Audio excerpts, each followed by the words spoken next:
Kolhapur आरटीओचा server गेल्या 3 दिवसांपासून down. Learning लायसन्ससह इतर विभागाचं कामकाज ठप्प. नागरिकांना त्रास.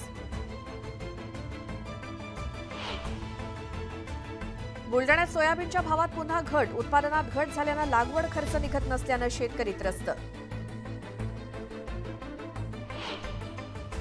अहमदनगरमध्ये मुदत संपलेल्या पोषण आहाराचं वाटप. मुलं आणि मातांच्या जीवाशी खेळ.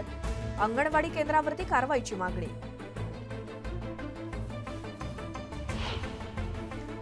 गोंदियात धान उचलण्यावरती राईस मिलर्सचा बहिष्कार. 36 लाख क्विंटल धान खरेदी केंद्रावरती पडून. हिंगोली औंढा नागनाथ मार्गावरती कांद्याची वाहतूक करणाऱ्या ट्रकचा अपघात. अपघातामुळे रस्त्यावरती कांद्याचा सडा.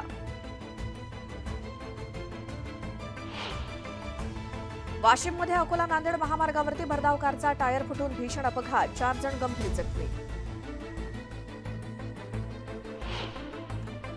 गोव्यामध्ये 77 वर्षांच्या वृद्धाची हत्या करून फॉर्च्युनर घेऊन पळणाऱ्या दोघांना नवी मुंबई पोलिसांनी केली अटक. आरोपींकडून 47 लाखांचा मुद्देमाल जप्त.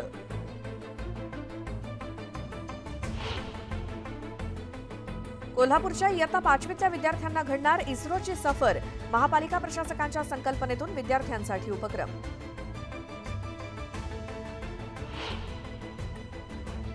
मटण स्वस्त व्हावं आणि लग्नासाठी पोरगी मिळावी यासाठी कोल्हापुरात सायकल फेरी. हटके आंदोलनाची कोल्हापूरभर चर्चा सुरू.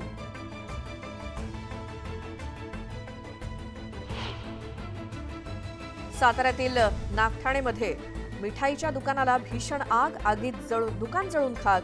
आगीचं कारण स्पष्ट.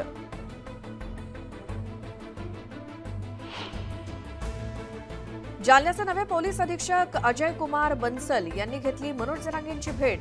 जरांगेंकडून बन्सल यांनी घेतली आंदोलनाची माहिती.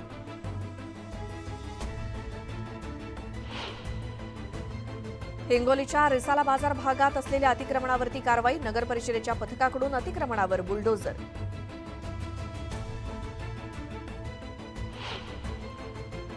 भंडाऱ्यामध्ये 14 किलो गांजा जप्त. स्थानिक गुन्हे शाखेची कारवाई. गांजाची किंमत 1.5 लाख रुपये.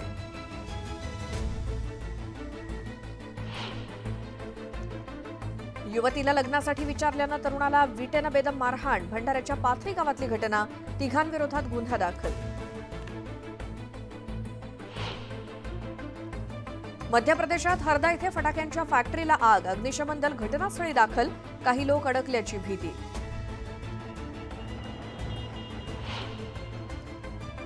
पंतप्रधान नरेंद्र मोदी आज गोवा दौऱ्यावर. ऊर्जा सप्ताह 2024चं पंतप्रधानांच्या हस्ते उद्घाटन.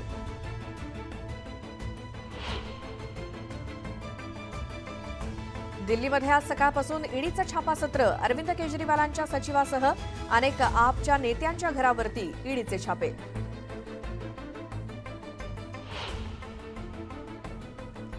जम्मू काश्मीरमध्ये बर्फवृष्टी कायम. रामबनला पांघरली बर्फाची धुलई. पर्यटकांची रामबनला पसंती.